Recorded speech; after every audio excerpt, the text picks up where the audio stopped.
hello, my baby. Hello, my darling. Hello, my sunshine gal. La, da, da, da, da, da. Right. That's my go-to for distraction. Oh, okay. I'm gonna try and do an intro, but Paul's being a dick. We are joined with one of my absolute favourite people on Twitter, and if you don't know him, you should go follow him. We are here with the great PJ Holden. PJ, you are here to talk about comics today, and because apparently you're an artist. I know you're an artist, but you're an artist. How are you? I'm very well, thank you. I mean, it's nice that people think of me as an artist. I still don't accept that in my head. It's not I think I've ever defined myself.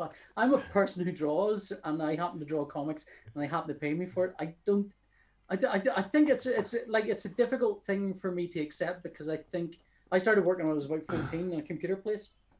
So I worked in IT from the age of 14 until I was about 37, maybe. And that's all I did. I worked in IT. I was drawing the entire time as well. And then for about the latter 7 or 8 years of my computer career, I was drawn as a professional artist. But I still think of myself as a person who works in IT. Well, you look like a person that works in IT, though. That's the thing. You know, I'm waiting for you to tell me to turn it off and on again. I know. I refuse to accept that. I look like an accountant, a sexy ant accountant. That's the look I'm going for right now. I'm going for your sexy older aunt who works in an accountancy firm. Probably a bit of a swinger on the weekends, but mostly very dull. Well, if you think my aunt's sexy, you go right ahead. All aunts are in some ways. So the shirt, which if you're listening to this, do not see this shirt. I've got quite a big flory shirt thing on. When I left I've killed Matt. I'm sorry, Matt. I'll let you. Do you want me to? No, you crack on. This is comedy gold. Yeah. When I worked in a computer place, so I started working when I was 14. So from the age of, I never got out of ties. You know, everyone has a point where they're in school and they wear ties, then they get out of school and they lounge around student life or whatever, and then they get into ties when they've got a proper day job.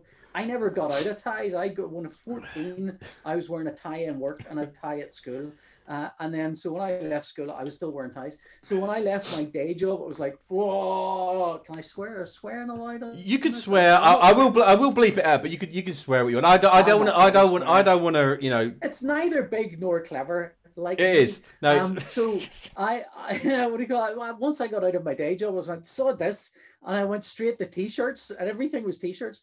For about 10 years, it was all like comic book t-shirts, the sort of t-shirts you expect comic book people to wear. Batman t-shirts, every kind of faded black t-shirt you can imagine with a Batman or a Superman or whatever. And I wore that for about 10 years. And after a while, it was like, I'm bored of this now. I'm bored of wearing these tops. It's the same t-shirt. I just moved from one t-shirt to another. And my wife was kind of, I think as well, was like going, I thought you looked nice in shirts, and now you never wear shirts. You look like a scruffy bastard. Yeah. So I moved then to fancy shirts. Fancy shirts. Fancy pants shirts. Well, I've got a name for them, but I'll have to explain the name for them. There's a friend of mine, and he used to work with me. Well, he worked for a charity. See, I worked for a charity. The last bout of my career I was working as the IT manager for a charity, and he was their fundraising manager. And fundraising managers are funny because they're a different species of human than other types of human, because they are very outgoing and very sort of, they've got to raise funds. They've got to be very extroverted, haven't they? Exactly. They have to be. They're real people. They're people, and they're people persons. They're people persons. They're purple leaders. They love people. They are not very good at IT. And I was really good at IT, and I liked people well enough. But you know what? If I never saw another one, that'd be fine. Pandemic suit me. And so. He would wear these outrageously flowery shirts. Like, I walked into his office one day and he had one of his shirts on the table, and wait, he wasn't wearing it. He was sitting there shirtless with his shirt on the table going, PJ, I've been expecting you. he was dressed, but he was spraying his shirt with kind of eau de essence of sexiness or something. I don't know what. Eau de toilette. He was spraying the shirt, and I was walking around. I went, what on earth are you doing? He says, women love me. I went, yeah, Danny, okay. So I used to call those Denny shirts. So any shirt like that is I think of as a Denny shirt. So I would have worn after my after leaving and going from t-shirts to, this is not the conversation comics people were expecting, but it's what you're getting. I went into kind of plain t-shirts and nice shirts but plain. And then Denny was getting married. I think the week before Denny was getting married, it was a friend of mine was getting married, another friend of mine, and I wore a shirt and posted a picture, said, "Here's me dressed up, pretend to be normal." And Denny replied, "I hope you're not wearing that shirt to my wedding," implying that he wants me to wear a fancy shirt. And I had gone out and bought a fancy shirt already for Denny's wedding just to go, see, wearing a fancy shirt. But I actually kind of got hooked on them. Then after that, then it was like, I mean, this is one of the least fancy shirts, but I have an assortment of kind of flowery, as Rob Williams will often say to me, "Oh, I see you're dressed like a DC editor again." So, anyway, that's a whole shirt conversation. Do you know what? I just might put that. I might just do a disclaimer at the beginning of the video. If you want to hear the Denny shirt story, make sure you watch to the end of the video. I'll put it at the end as a spoiler. It's like like a DVD extra. Do you know what I mean? I will rant on. No. I don't think of myself as an artist because it was for years and years. I mean, even so, this little room that I'm in right now is my studio space, which is basically a small room, which for years I called my drawing room. Now, I forgot that other people didn't realize I actually did drawing in it. I would describe, I'm going to do the drawing room, and I think they thought I was posher than I was. You've been podsy. You don't have a lounge. You've got a drawing room. I don't have a lounge. I have a drawing room. Oh, do you just sort of sit around watching television, having... on a chaise lounge. No, I literally do drawing in it. What was wrong? What other people do in their drawing room? That's weird. Are they not drawing it? So I've kind of committed to calling this the studio space, the studio room. Right. But even that's the... I don't know what it is, like a mental. I think because I went, I worked in IT.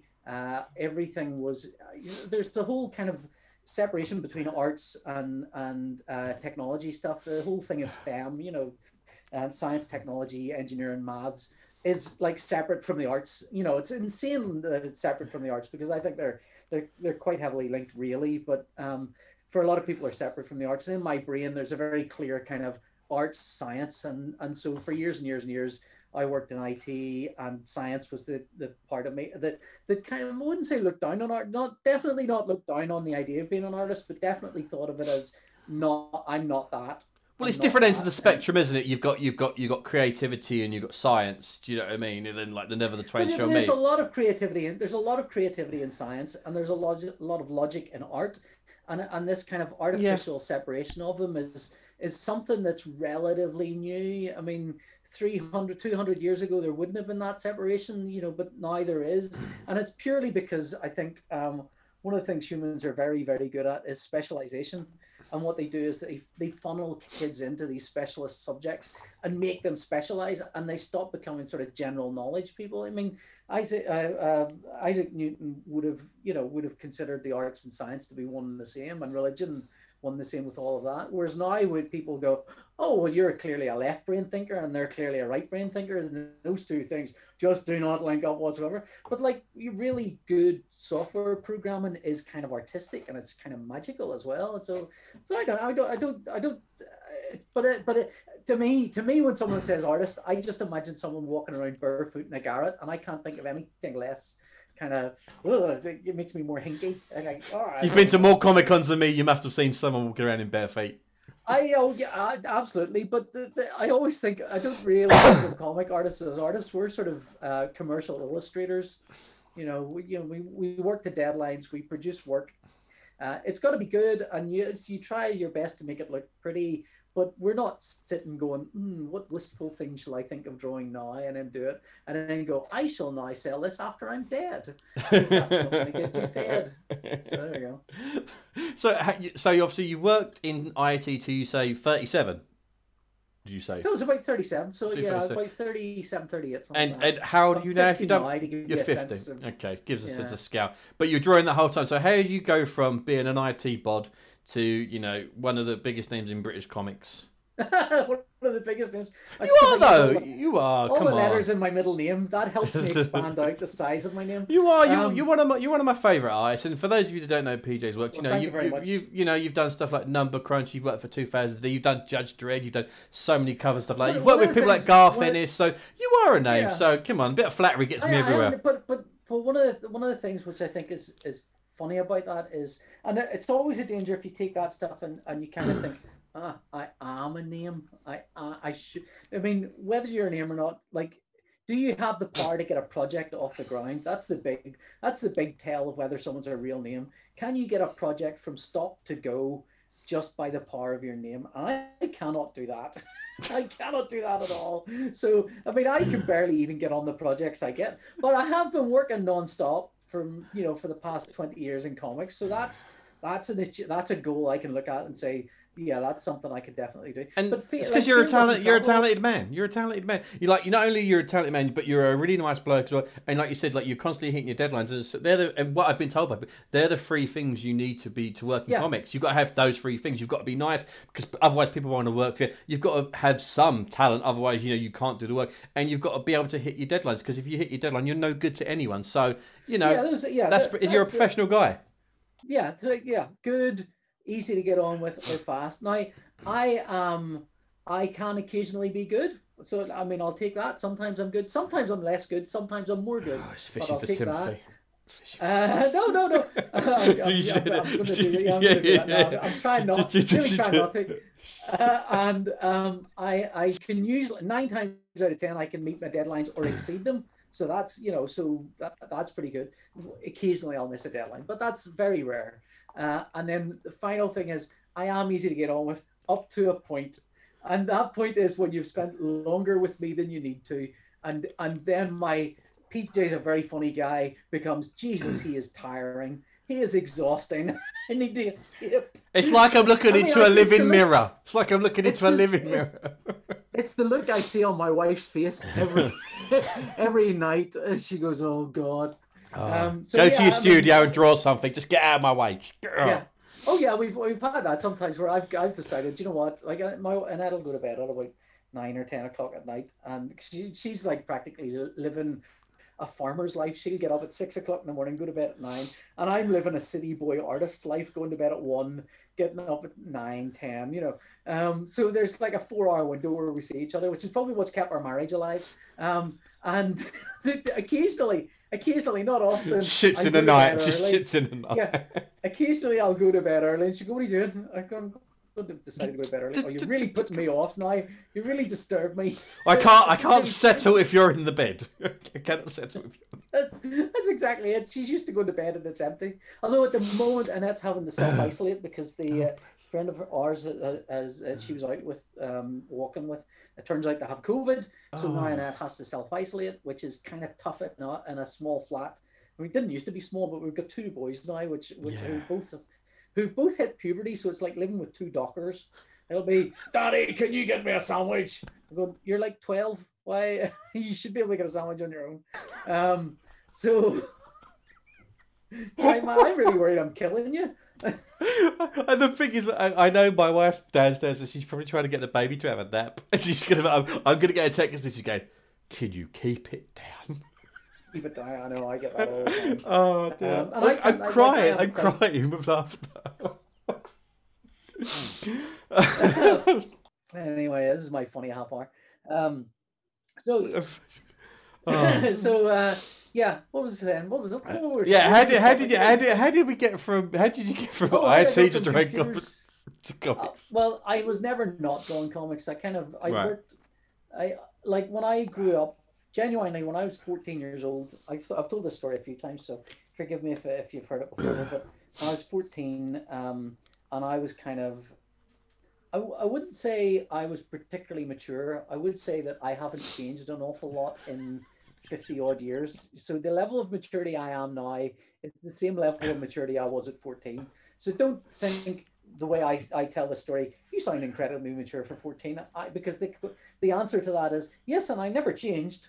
So, so what do you call it? I said to my friend, I was really So now this is 1984, right? To give you some context, 1984. First computer I ever owned was an Amstrad CPC 464, which was a tape drive. You typed in your programs on it and stuff, and I loved that. Absolutely fell in love with programming. Fell in love with computers. Got a job, a little kind of part-time, a week-long placement in a computer place at age 14. They asked me to stay on, where they were kind of selling computers and all sorts of things. And so I was doing that at the same time as drawing. You know, age 14, drawing whatever it is you're drawing. And I said to a friend of mine, I love computers and I love drawing, but I don't know which one I want to do, because I kind of want to do both. And there was no way at that point, there was no such thing as digital drawing at that stage. Like that didn't exist. Yeah. And he was like, he was 14 and went, I don't know why I asked a 14-year-old for careers advice. That was stupid. Well, but PJ, I think like, if you're going to ask me, you know, I would suggest that you...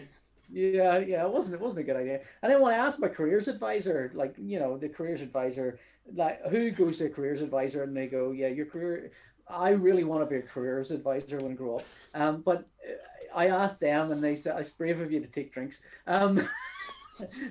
Because I see that as a target now. I see that as a goal. So I went to the careers advisor and said, I love computers and I love drawing. How can I combine, you know, what can I do? How can I combine these two things? And I knew as well, like, I knew computers as a career would pay money, because it was paying me money from the age of 14. I was earning money at age 14. At age 15 or 16, I was still programming the 464 and stuff, and I did some freelance programming for a shop. They want to sort of, they had a bunch of TVs that would display their you know, adverts and stuff, but they wanted kind of slogans and things to come up, and so I programmed into my 464 kind of whole bunch of advertising things for them to come up on their TV. And again, this is 1986, 87, so that wasn't a thing that was happening. So I was programming this sort of stuff. So at age 16, I was earning money as a programmer, as a sideline from the money as working at a shop. So working at a computer shop. So I knew computers would always pay me money, and I found computers really easy. I was fluent in it. I was one of those people who's called a whiz kid. You never hear that expression anymore, but you know, I was one of the whiz kids. And whereas art, I just couldn't even see how you would make money at it.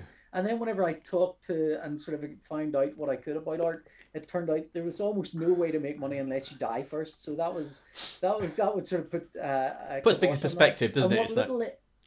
Yeah.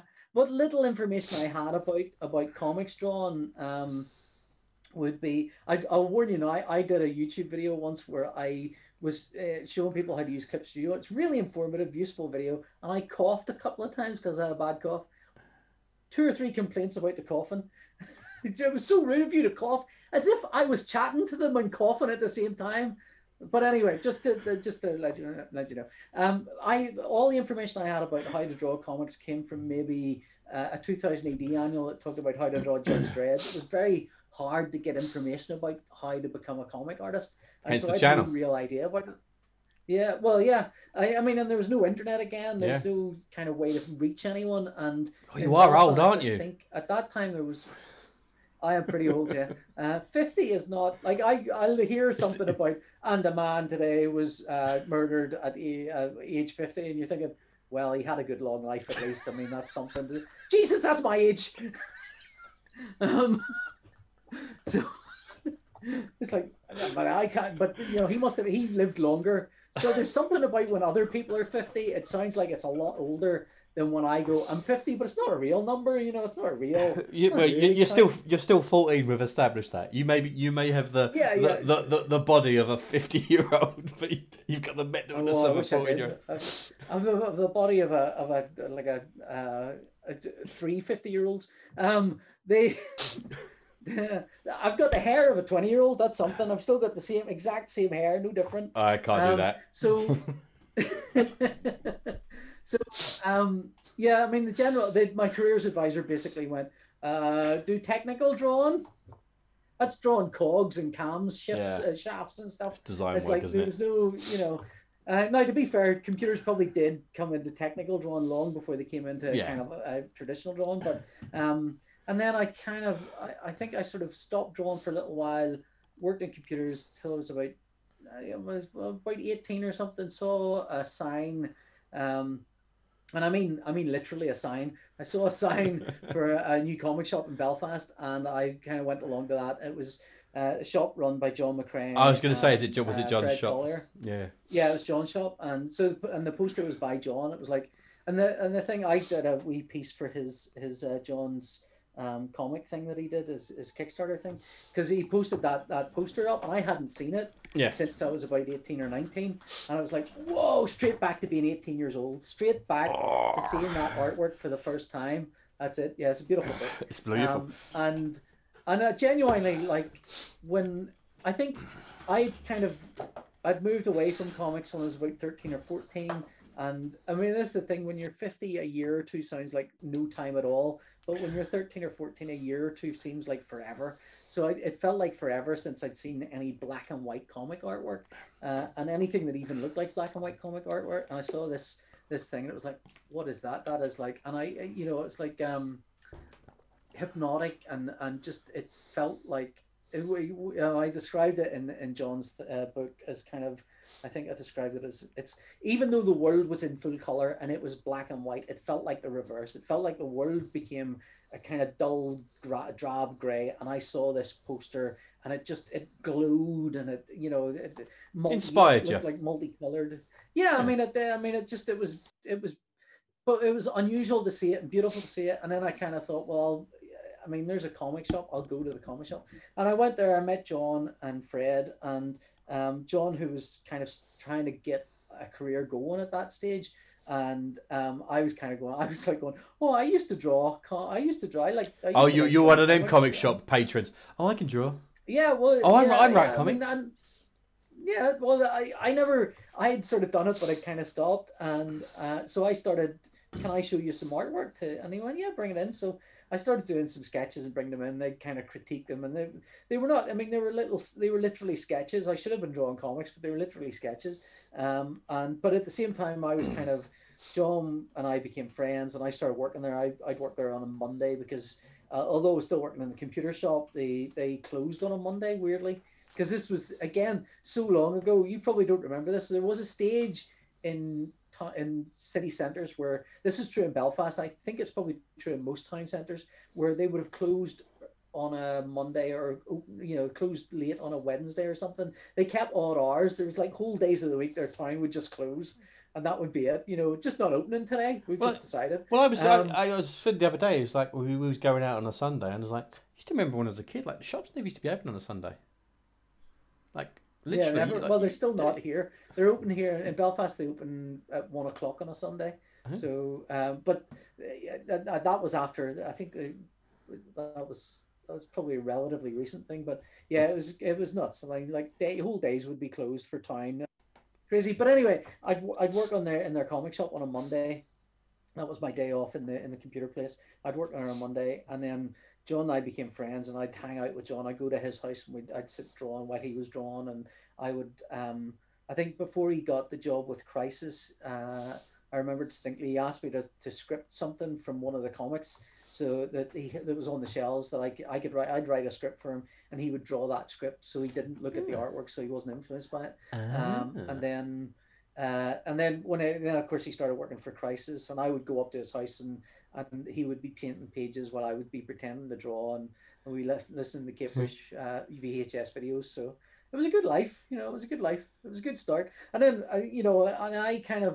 I floated away from comics again. Then as John's career took off and he kind of went traveling the world and stuff, I kind of ended up floating away from it a little bit, still working in computers. Never had like John was really driven in a way I never really was particularly. And I think it's because my ambitions were kind of splayed, but between computers and comics. And it's not even ambitions is maybe too strong a word. It's, I really love doing both. I loved the things that I was doing. I didn't need to search for something the way, you know, John had an end goal. He wanted to work for John's end goal. Ideally, would have been drawing Spider-Man with Stan Lee. That would have been John's end goal.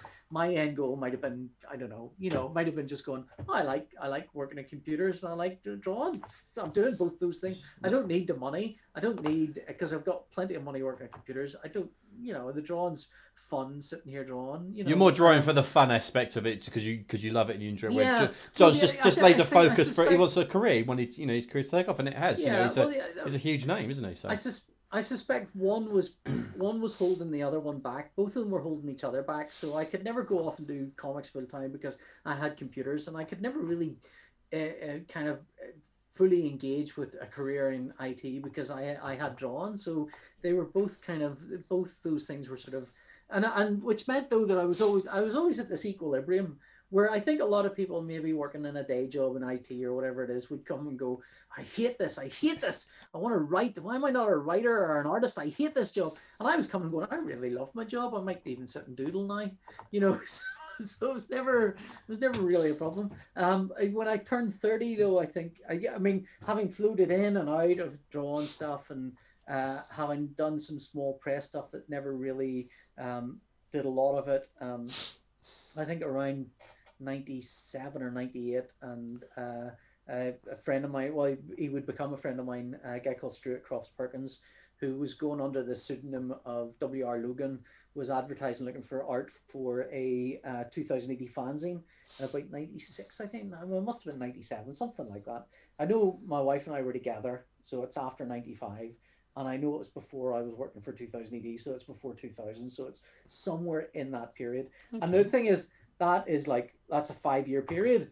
And now at this end of my career, like 5 years feels like nothing. Well, you know, 5 years is but at that time that felt like a massive expansive amount of time. So somewhere in there, I contacted him, sent him some artwork, and I ended up doing some Class of 79. And then I kind of, from doing that, I started going to conventions, because Belfast never really had comic conventions, or if it did, I never saw any of them. They would have the odd sci-fi convention, the odd thing like that, but of course we were still sort of, up until the Good Friday Agreement, we were still kind of knee deep in the Troubles for a long time, so people didn't come here. You know, people avoided here. There wasn't that many concerts, there wasn't that many things to do, people didn't congregate.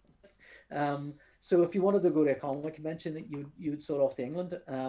And so that's what I did. I kind of went off to England. That kind of put me more, I think it gave me more of an ambition to draw comics, you know, than I still love the job. I still love working in IT, but I was floating a bit from one thing to another.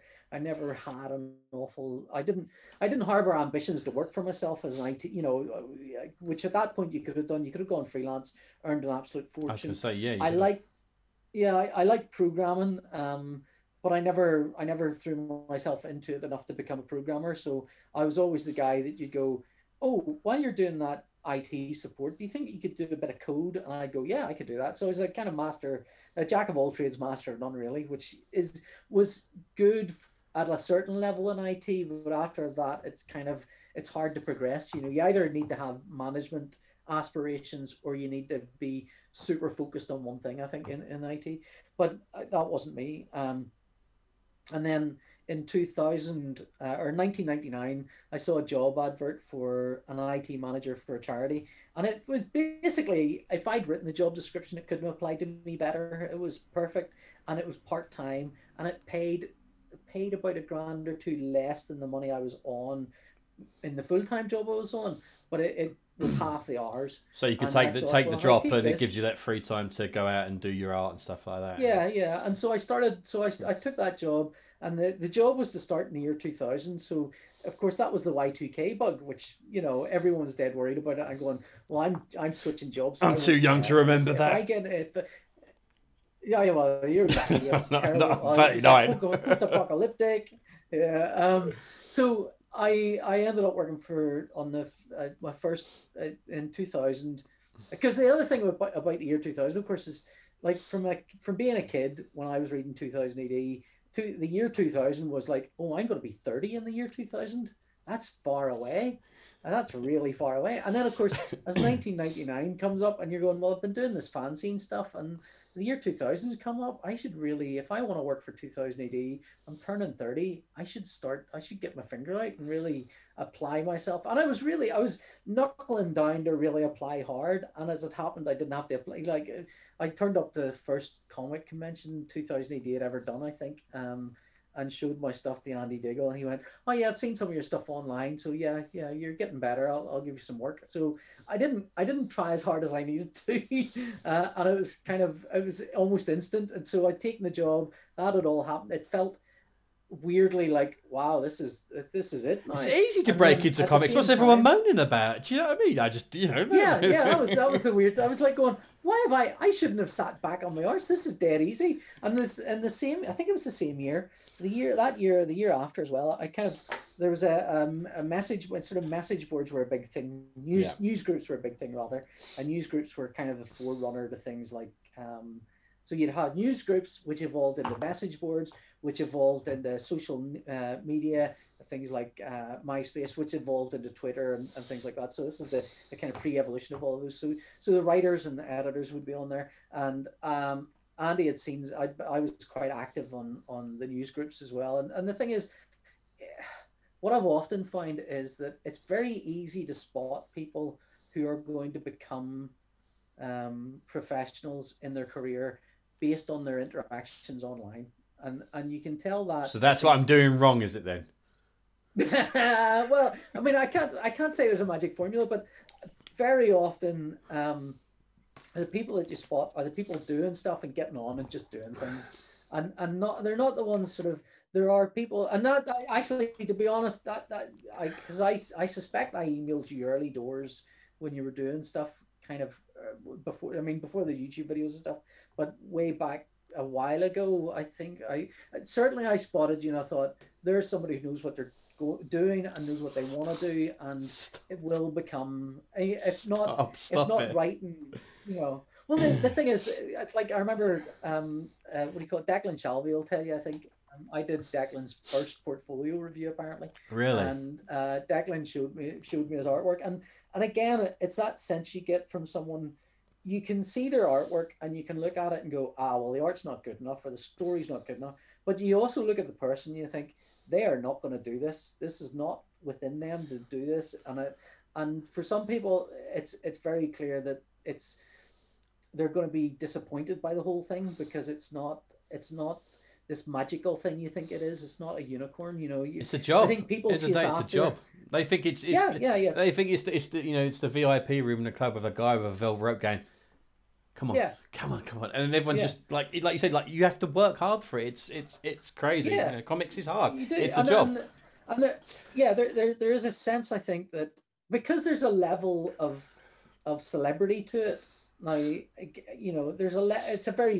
it's like lowest possible level, but comic famous.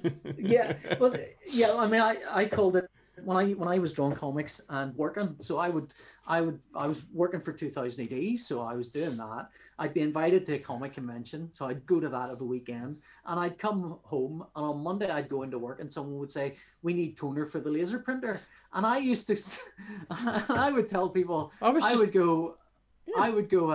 So what were we doing over the weekend? Oh, I was being weekend famous. What's that? Oh, so you're famous for the weekend, and then you come home and somebody tells you to in front of that group of a couple of thousand people that know who you are. Yeah, that's it. Yeah. And it's a weird. It's like if you know, there's an awful lot of kind of what halo effect that you get from working for 2000 AD. There's a lot of that where someone will meet you. I remember going to meet. So I did some software in 2008. And I met with two patent lawyers. So these are buttoned up, collar starched lawyer types. And I told them who I was. I worked for 2000 AD. I'd done Judge Dredd and Road Trooper. One of them was like, okay, well, I'll make a note of that in case that's useful or relevant. And the other one's going, oh my God, you've done stuff for 2000 AD. And the mask dropped and they were like, and the other one's going, hey, what's happened to this guy? He was completely professional a second ago, and now he's like a gibbering wreck. And it's like, and you're chatting to him, he's going, "Oh yeah, I used to read it when I was a kid. It was great." And you're going, "Oh, so you've never seen any of my work?" "Oh no."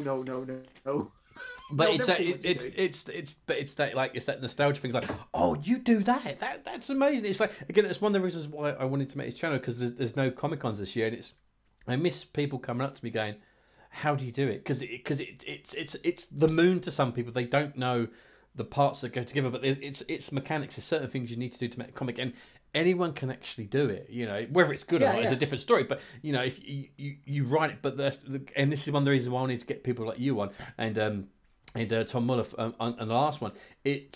It's more than just the writing and just the words, you know, because you've got the colours, the letterers, the graphic design. There's so many elements that go into it. The thing I've always loved about comics, and I was doing this when I was, I don't know, 12 or 13 or something, is you literally need a pen and a piece of paper.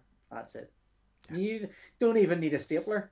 Pen and a piece of paper. If you want to do reproductions, a pen and a piece of paper, and some carbon paper is what I used when I was about 12 or 13, and I would just draw over the artwork and make reproduced. You know, I reproduce my own comics. iPads now. No one uses paper. I know that. And like my son Thomas did. Was it last summer? I think he decided he wanted to do a comic, and he sat down and just did it, and it was a marvel to watch. Like, because he sat every day and drew at least 1 or 2 pages, wrote and drew at least 1 or 2 pages.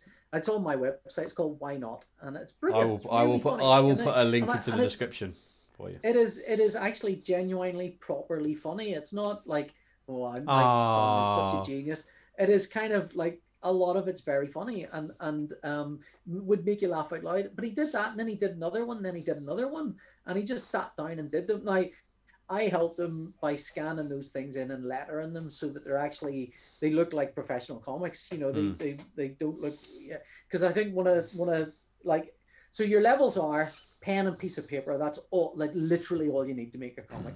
Then pen and piece of paper and a photocopier. That's all you need to make a comic and give it to 5 people. Then pen and piece of paper and access to a letterer, and that's how you make a professional comic. That's it. It's not much different. A good letterer, or someone who can make it legible. Because I generally find, like, you can look at any. I find I'm more forgivable about artwork than writing, and I'm more forgivable about the writing than I am lettering. If the lettering's unreadable, it's unreadable. You can't read it, as far as I'm concerned. If the lettering's readable, I will read it, or you know, I'll try. I think, and like, all you have to do is look at the types of works that are out there. Like, if you look at a book by Dave McKean and a book by Brian Bolland, there's such differences in art styles, but what keeps them readable is the lettering. What keeps them, ties them together, that lettering. And I think it's the unsung art of comics, and it's the thing that really, it makes comics what they are. I mean, you could literally do a comic with 2 dots and some good lettering, and you know, you don't need, you tell a story.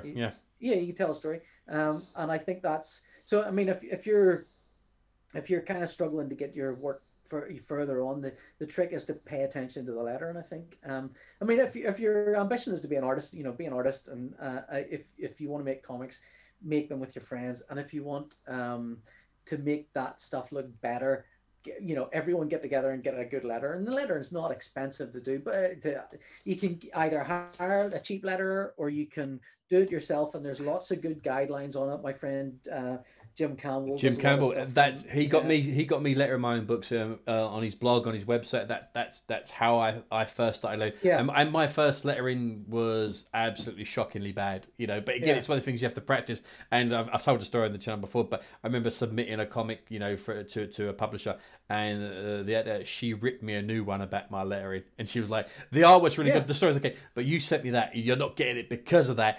You should be ashamed. You never did it." And it's a lesson that I learned. And I've got to the point now where my lettering is not, don't get me wrong, it's not super professional. I could never do it as you know, a professional, like someone like Jim, who's amazing. But it's legible, and it works. You know, for the story, it suits and it fits. So it can patch over, like, really good lettering can patch over 1,000 sins in any piece of artwork. You can draw really poorly and letter it well, and it will be readable. You can draw it amazingly and letter it badly, and it will be unreadable. So that, you know, so lettering is such a big thing. I don't think people pay enough attention to it, and you know. So if he is watching this, I have actually got my eyes on you, Jim, for the channel, for this, Jim. I want you. Yeah, I like how the camera doesn't know whether to focus on your finger or your face. Well, do you know, I bought a new camera, like, because this isn't my webcam. This is my fancy new camera, and when it's a product thing. So if you hold a product up, it just goes, oh, look at that. So I can show you like the teeniest little thing, and I don't have to refocus it, rezoom it. It does it all by itself. I would, the temptation to just draw a silly little face on my thumb and then go like that. It would be overwhelming to me. Just overwhelming to constantly draw silly faces on my thumb. So anyway, so you showed some stuff to Andy Diggle. He said he'll throw some work your way. So that's how you got your start with 2000. Well, that was so. Let me go back a step, because prior to that, having done stuff on Class of '79 with Stuart, I then did with a guy called Mike Sevier. I never know how to pronounce Mike's surname. Sevier. Anyway, Mike was doing a comic called Violent. Violent was the halfpenny nightmare. The idea behind Violent was it was going to be like action comics and stuff. And Mike had got in touch, because once you've started, like, what I find was, if you want to draw, if you're an artist, it's a buyer's market for artists. If you go out there and you say, I like drawing things, it is chum in the water for writers. They'll go, you want to draw something? Can you? I've got 100 scripts. Boom, boom, boom, boom. Here's 100 scripts, and you can very quickly improve. For the unfortunate fact, Matt, for writers is, and you can do the same thing with writers, except the way you get chum in the water for artists, the way you attract artists, is to go, I've got some paid work. That's it.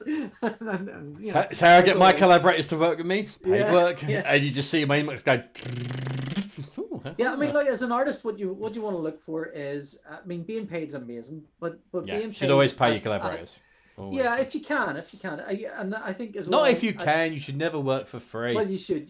No, you should. But no, always know what you're getting yourself into. I mean, what you're doing this for, and I mean, I've done a lot of unpaid work over the years, and that's I've known what it was about. I've known what it was for. So, well, for example, the stuff I did with Mike Sevier, Mike had said, well, I've got 2 scripts here, one by this unknown writer, can't remember who that was, and the other one by Gordon Rennie. And I went, well, Gordon writes for 2000 AD, so I'll definitely work with him. So I did some stuff with Gordon for him, and Gordon and I got on great, because we turns out we share an awful lot of the same influences. We're about the same sort of age. We have a similar sense of humor. We're both quite dry. He's a lot drier than me, though. And we just got on really well.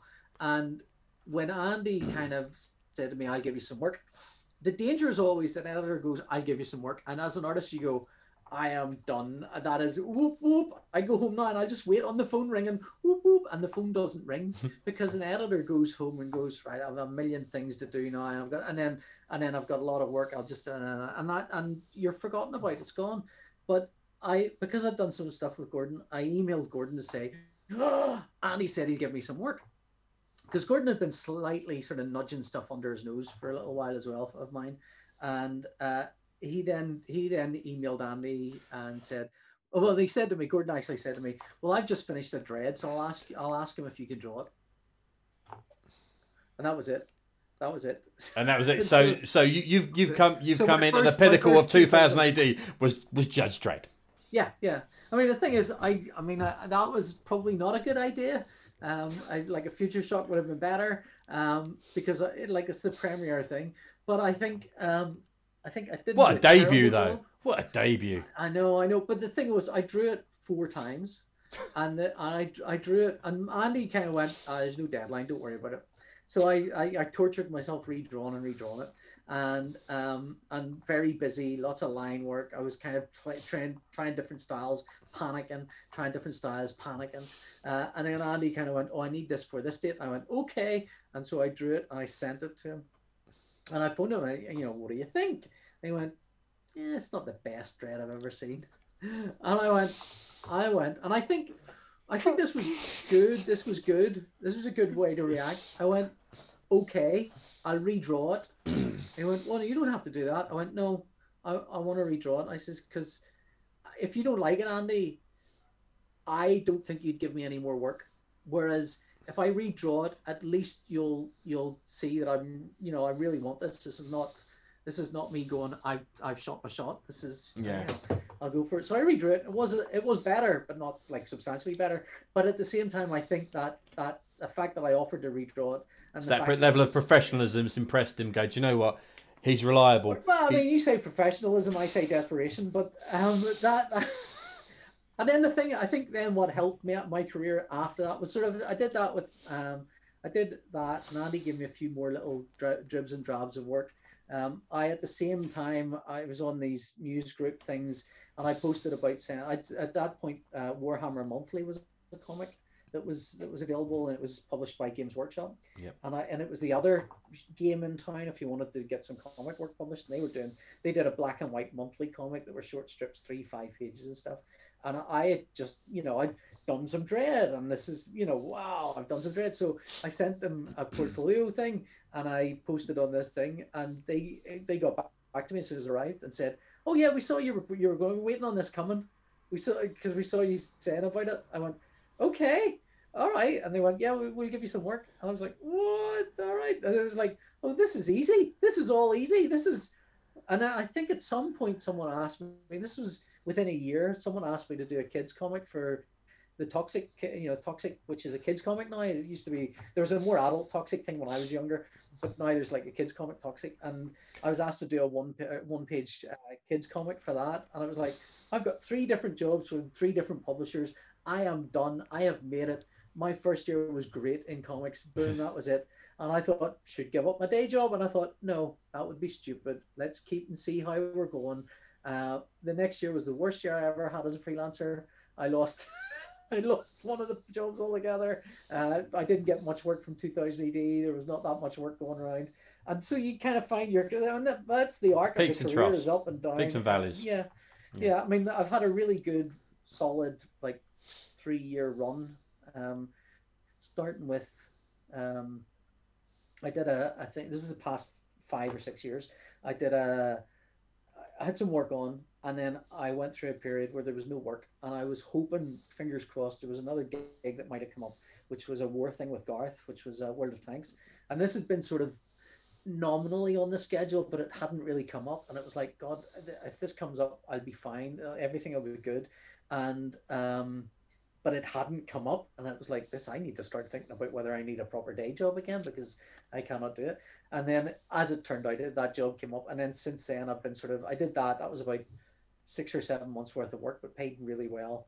It was World of Tanks game, comic for Dark Horse. And then Garth had asked me about doing another war thing after that, and that was the string bags, which I did for about a year worth of work. And then after that, there was, I've been that's been 2 or 3 years, I think. There must have been another thing in between that, but I've been working sort of steadily since then. And then of course the pandemic hits, and some things have dried up, some things have gone away, but it's been, I've been able to kind of wrangle up other work, so it's been okay, I think. You seem like such a happy-go-lucky kind of guy, and No, but do you know what it is? So my brother likes to point out, there's something chemically wrong with you. You've got too much serotonin, or too much dopamine, or something in you. There's something not right. But I generally think if you put positivity out there, you get positive stuff back. So I know you were saying that obviously work does drive it, but you're always going to find work, because like you said, you are a talented guy. You hit your deadlines and stuff like that, and I think people want to work with you just for those reasons. Do you know what I mean? I think it's a relatively good sign that the writers I've worked with a lot. They're not, very few. I think if anything, there's maybe a couple of writers I've only ever done one thing for, but that's more because there's been a lack of opportunity to do more than one thing for. But there's I've done lots of stuff with Gordon, and we'll keep doing stuff for the next 30 or 40, for as long as we're both alive, I think.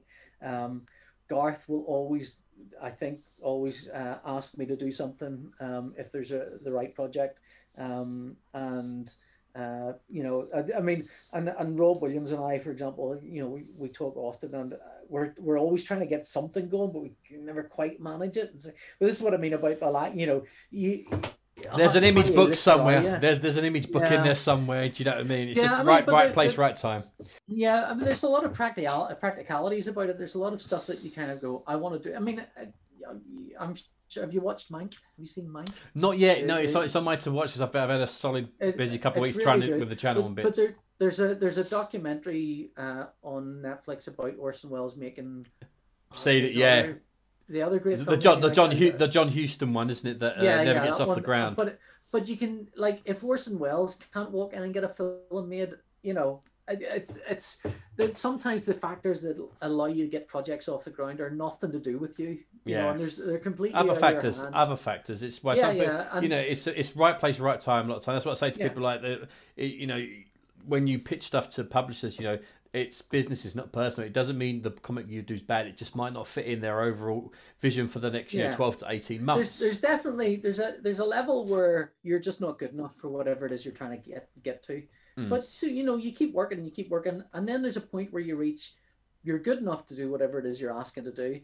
Just it's not, the timing's not right, and things aren't there, and the ducks aren't in a row, and you know, and so you find other projects, and you kind of end up doing, you know, you're bouncing between, you're like playing a game of Flappy Bird with your career. You're just constantly kind of up and down, up and down, up and down.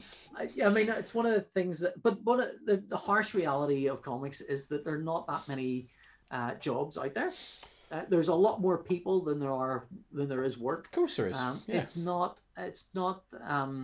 You know, there's a handful of people that maybe make $1 million a year, a handful, and then there's quite a lot of people that make, maybe if they're lucky, 30 grand a year, 40 grand a year, maybe if they're lucky, and then there's an even bigger range of people that, you know, might make 15 grand one year, 2 grand the next. Yeah. Maybe one year they'll be really lucky and make 60. And then they'll have nothing for 5 years. There's nothing. There's no rhyme or reason for it. It's there's no rhyme or reason. There's no blame to a lot. There's nothing to point to someone and go, that guy's a brilliant artist, so they should have got this. You know, there's no. And you look at, like, I always think about the artists that I really love, and you look at their work and how good it is, and then you look at their career and you think, why isn't their career bigger? And, you know, why are not, you know, why is, like, for example, I love Kevin Nolan. Kevin Nolan is a phenomenal artist. And then you look at his career and you go, where are the big Kevin Nolan books? Where are the big, you know, what's the word I'm looking for? Tentpole movies? Where are the big tentpole projects?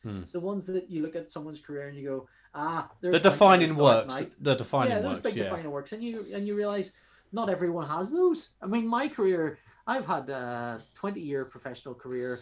The number of books, looking on my own shelf here, where the name of it is just my name and a writer's name, maybe 3, you know, maybe 3. And I've been drawing maybe 250 pages a year for the past 10 years anyway. I've been drawing about 250 a year, so I've done hundreds and hundreds of pages, and I've got maybe 3 books with my name on them, and that's just the way things have worked out. And so, you know, and sometimes that's the way it is. But your attitude is the right attitude, and that's why you're constantly working. It's, you know, I remember. Well, I think the alternative is to get really bitter about it, and I mean, your options are, I do have my tentpole movie, my tentpole project, which will now define every aspect of my career from this point onwards. So every interview will be, why isn't what you're doing now as good as this thing? You know, that's the one side. You're setting your bar, then the other side is to get really cynical about it and go, this is unfair, and why are they getting that project? And I admit that's a funny route to go down. That's kind of, it's always funnier to hear someone bitch about something and say, no, it's not. No, do you know what? Because that's my problem with social media. There's a lot of whinge bags out there that you know, moan about. Oh, I love a good moan. No, don't get me wrong, I do, but I genuinely just want to, you know, like, my whole thing about Twitter, it's just comics and positivity. That's like the ethos of this channel. And that's one of the reasons why I wanted you on, because you are you're like a ball of energy. Do you know what I mean? Especially online and stuff like that. You know, and you just crack me up all the time, absolutely all the time. But this should be drawn. You should be drawn.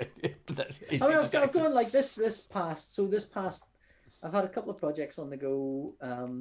The past couple of months have been tough to get stuff drawn. I've not been happy with my work.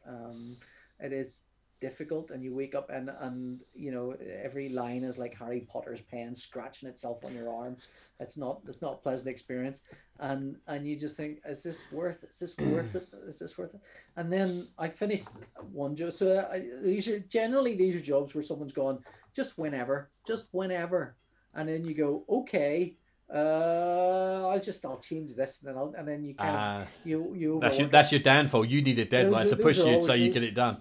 Those are my constant enemies. And then I did that. So I did one job that was 2000 AD thing and it was like 10 pages, and it should have taken maybe 2 weeks.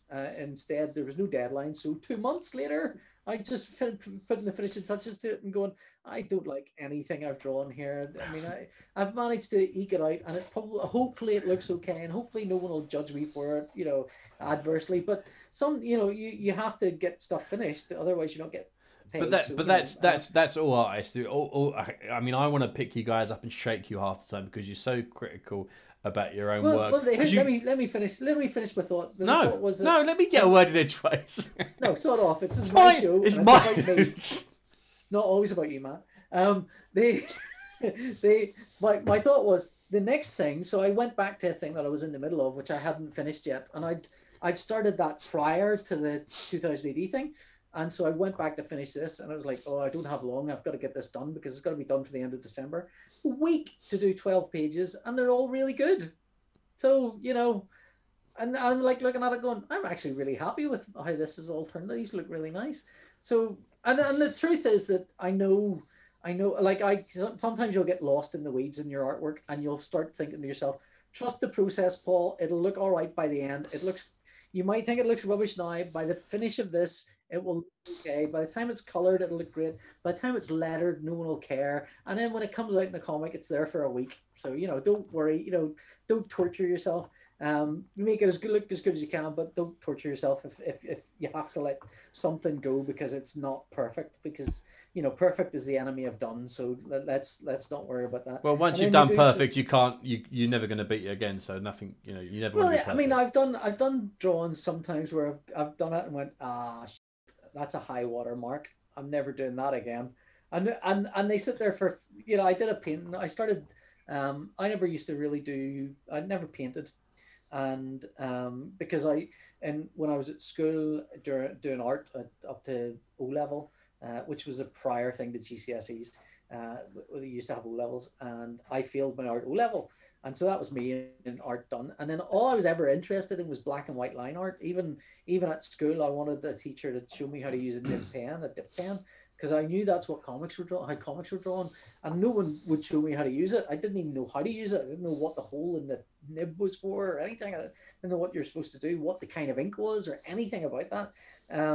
And so I spent all my life kind of just concentrating on black and white. And then when I left my day job, it was a mild panic of, how am I going to make money? Maybe I should do some paintings. I'd do something, because that was different. That was kind of a gear shift. And so I did some paintings, and I did a David Tennant painting, which my wife still likes. And I sold it because it was staring at me as like, you're not going to paint better than this. This is as good as you're going to get. It's a good painting. It's not an amazing painting. It's a good painting, but you're not. This is the best you'll ever do. So just forget it. Unless you're going to put the hours and effort in to do better than this, forget it. So I sold it to get it out of the house because it was taunting me like some sort of just weird, tormenting you, like. Yeah. The eyes are following you around the room. Just okay. Yeah. Come on, I dare you. It's like a picture of Dorian Gray, except it's a painting of someone else. It's like, so I got rid of it, and then that was the last painting I did, and then I stopped painting for about 10 years, and I started painting again the other day. I saw that blue and gold thing you did. It was really cool. Yeah. Well, I kind of thought, what I need to try and avoid is actual, what I was painting were caricatures basically, and so it was a caricature of David Tennant, and so I needed to kind of avoid doing that. So I thought I'd do something more abstract, and of course I got ahead of myself and did two that I thought, that first one was the nicest one. I'm never going to do better than that, so I might as well give that up. I do have plans to do a painting for my wife for Christmas, but I keep starting it and going, this is not good enough. You better get a wriggle on. You got less than 3 weeks. I know. I actually I sent out, normally I don't do Christmas cards. I normally send out sort of digital cards because who has time to do the post office? And I usually draw something and send it out. And this year I thought, well, there's maybe 3 or 4 people that I'd like to send something to, just because it's been a crappy year. And I'd like to send like something to loads of people, but I wanted to send drawings, and you can't send a drawing to everyone. So I drew a picture for a couple of friends and sent them out the other day. So it's nice. I haven't got mine. Well, yours it might have. The problem with yours, Matt, is you forgot to send me your postal address. So, there we go. They're there are some writers that I'm sort of currently working with are friends of mine. So all right, we're not working together. Fair enough. If we're not working together, you're not going to. Well, Okay, I said I'd do you a pin up. I said I'd do you a pin up. You did. That was very sweet. I'm always like, if I spot someone online who's doing stuff and I think it feels like the only thing stopping them is the permission to go ahead and do it. You know, that's the only thing stopping them. And that's just what I was going to say earlier. I was talking about Declan. When I met Declan at his, and he showed me his artwork, his portfolio, and it was very clear to me then that Declan was going to get somewhere because he was sitting doing it. He had no outside, you know, there was no one helping him. There was no one no one supporting him, and yet he'd drawn some comics. Yeah. And it was like, just doing it. These are you know, these are good enough. Just keep going the way you're going, because if you keep going the way you're going, you'll get there. You will get there. You know, you might not be there now, but this is you're heading in the direction, and you've got the ambition to do it. So, you know, all you need to do it. And he said, I think he said in interviews that it felt that telling him that kind of felt like someone giving him permission to like saying, come on. Well, again, that's the whole idea of this channel. It's just, you know, I just want to encourage people to give it a go, because, you know, everyone, there is a fear, like whether you're an artist or writer, colorist, there's a fear of ballsing it up and people that are going to laugh at you, and you kind of just have to go, do you know what, I'm just going to do it. I'm just going to, because I remember when I made my first like little 10-page comic and I showed it to my wife, I was so nervous. Do you know what I mean? I'm like, oh my God, she's like, we've been together like 10 years, is like, she's just gonna like laugh at me like you've done something really stupid. And she's been super encouraging about it, and it's that feeling of like, you can do that. That's what I want to give to people. The thing is, though, Matt, I mean, there's so many online communities of different types and with different interests. I always tell people, you want to make comics, okay? So if you can't find the community of people that are interested in the same things as you, if you're interested in Star Wars, find that Star Wars community. If you're interested in 2080, find the 2080 community. If it's Captain Britain, Captain America, whatever, find that community and start making comics for them. You know, because the hardest part, I think, is you make a comic and you don't know who should see it. You know, it's you can make an amazing comic and then you can hand it to someone and it's the wrong person. Yeah. You know, it's like telling a joke. So what I'm saying is, find your audience. Like if find your audience, find the audience for the thing you're doing and do it, because it's very easy to, and it's like when you're saying showing your comic to your wife. When I was starting drawing, I would show my artwork to my wife, but what I would say to her is, I would draw something and it would be say a 4-page strip or whatever, and I unlettered, I would show it to her and say, what do you think is happening here? What do you think is, because that sort of cuts out the ability to go, I think it's lovely, which is what your partner wants to say. Your partner wants to encourage you and help you, but they lack maybe the language to do that. They lack because they don't know, you know, they're looking at a completely different art form from something they're used to. Yeah. So that's first of all. And second of all, they don't know how to criticize in a way that is non-judgmental, and it's not even that it's non-judgmental, because they could be criticized in a way that's totally non-judgmental, but it's very difficult to hear criticism without making it feel like it's judgmental. That's very difficult. I mean, it's one of the reasons that any review that of your own work always feels like a judgment being passed on you, whereas you read a review of somebody else's work, it feels like that's quite an objective kind of, that's quite reasonable. So once the criticism is of you, of your work, it feels more like it's of you, especially if you're really invested in it.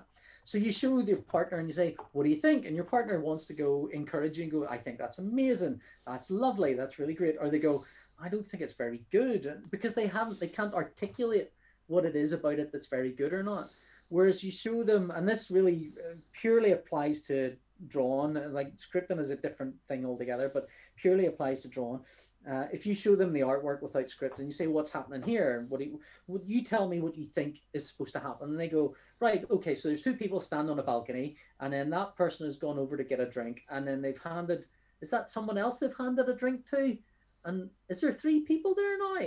And you're going, oh, no, there were 2 people there, and you think there's a 3rd one, so I've done something wrong. But what you've done is you've kind of disconnected the possibility of judgment away from you. So there's no judgment there. It is literally, I find that confusing, and you going, okay, that's interesting that you're confused by that. So I have done something wrong here.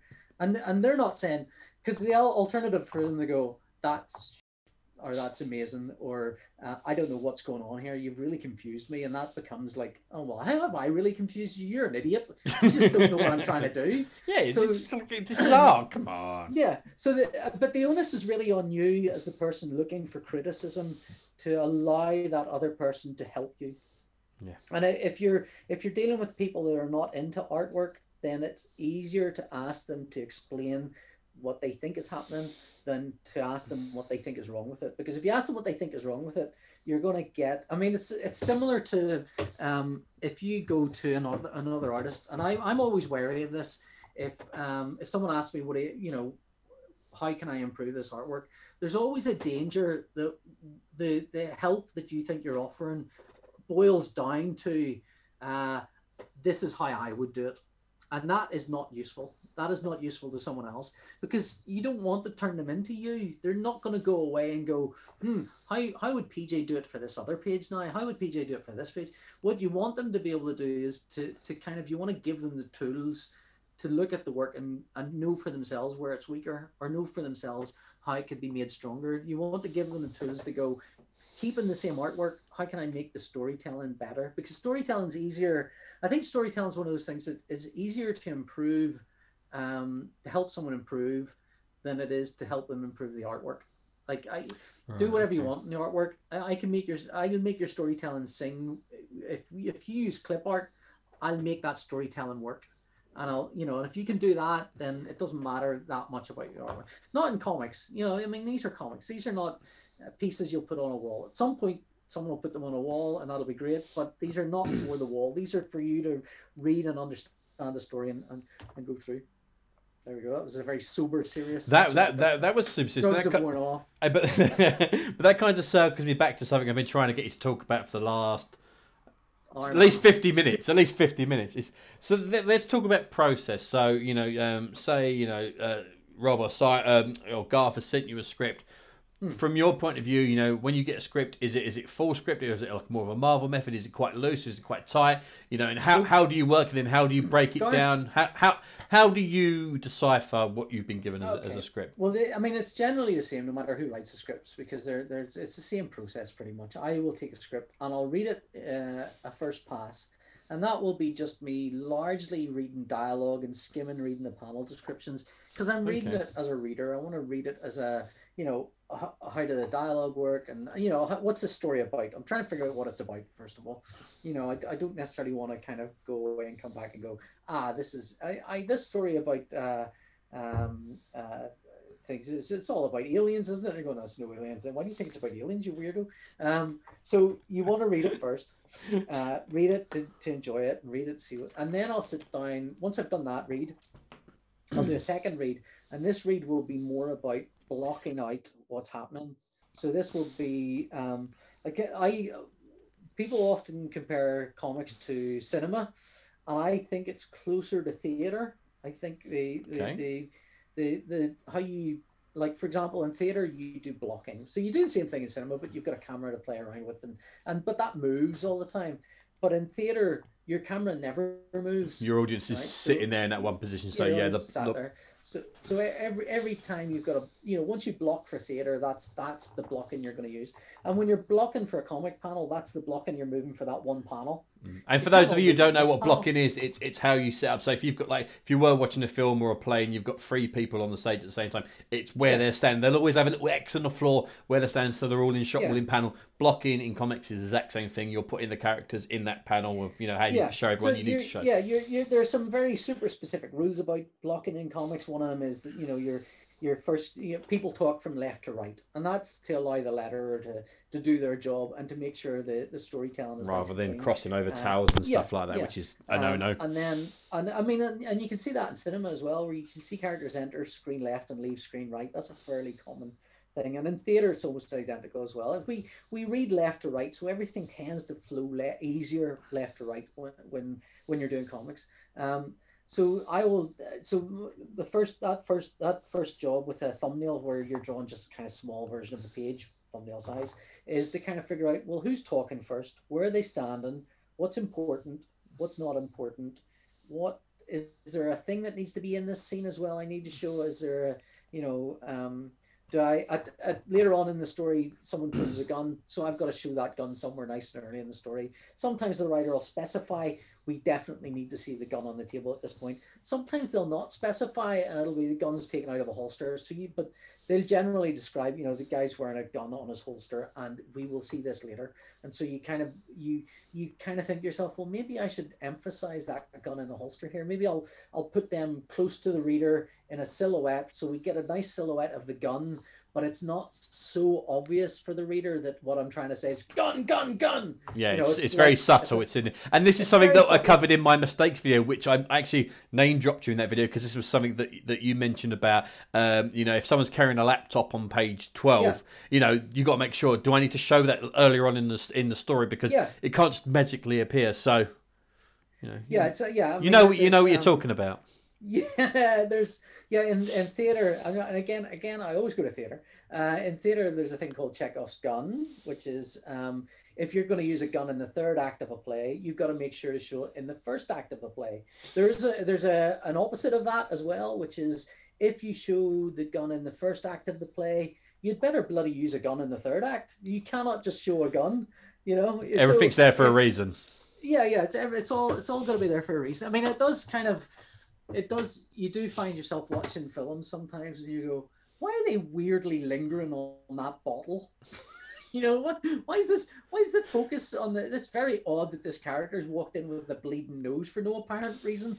You know, so you're trying to give those extra bits of information to the reader that will be important later. And also they'll make cool compositional shots as well. They'll make really interesting shots for you. So, you know, if you're going to do a kind of foreground silhouette of a character holding a gun and the dialogue's coming from him, that silhouette of the gun is going to give the other side of where the other characters are standing.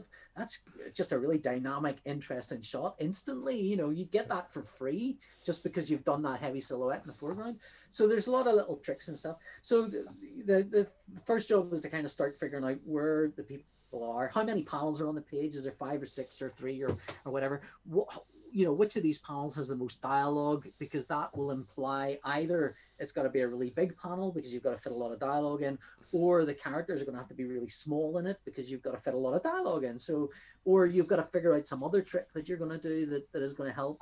And then I always think as well with stories, you want the rhythm of the panel shapes. And some of this stuff, I use these words, and I admit I didn't fully understand them when I started drawing. I never understood what composition meant.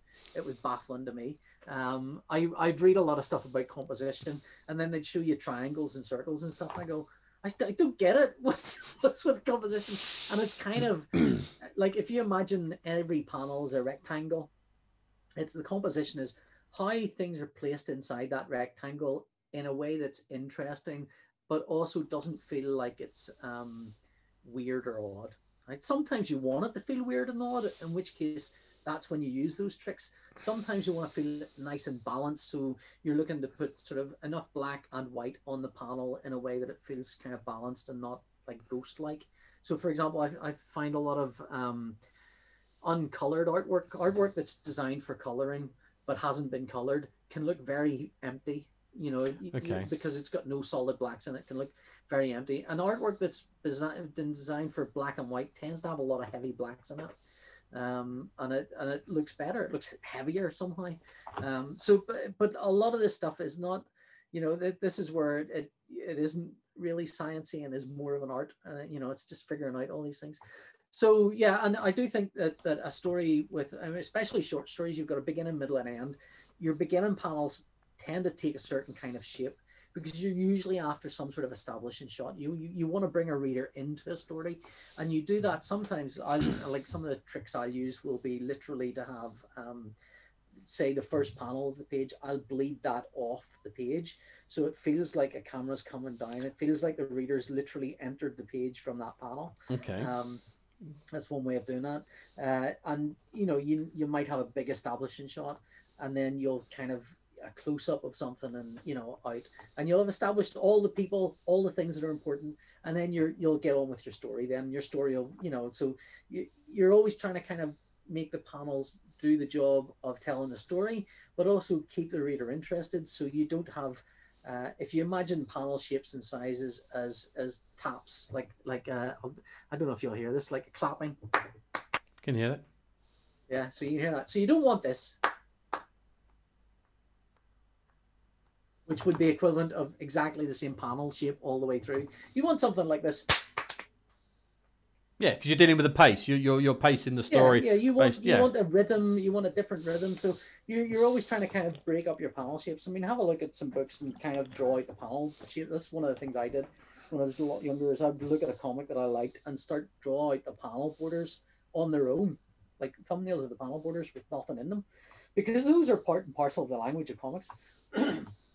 And they have that rhythm and shape. And then I find the end of a story, there's usually some sort of denouement. Like on a Dread story, it's usually Dread turning the camera and making a cracking a pun or something. So there's usually a kind of, like, I think of it as like a full stop moment. There's usually that moment where it's like, boom, full stop. That's the end of the story.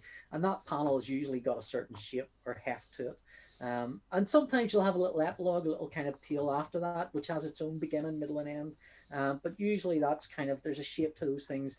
And so I find that panel shapes that work well for the middle don't often work as well for the start and end, or at least you've got more scope for playing for the start and end of a story in the panel borders. But also, writers should never specify this stuff. Writers should leave that well enough alone and let an artist get on with that. Just tell me all the information you want me to see, things that you expect. Give me the story in a, panel 1, Judge Dredd hoves into view on his bike. It's Mega City 1. That's all I need. That's so you like a loose script, then you don't like. But you say that. I mean, you say this, like, for example, Garth scripts are like, Garth will give me a 22-page comic. For Garth is typically 23, 22 pages of script. Right, so it's effectively 1 page per script, and his stuff is, the Stukas dive bomb the boat. I don't want to say all Garth does is war stories, but all he does with me is war stories. No, but he's known for his war stories, and know. But that sort of, like, with Garth stuff, there's a kind of rhythm to that, and there's a kind of a way of doing it right, and even though it's specifying the bare minimum, it's a sort of John Wagner-esque.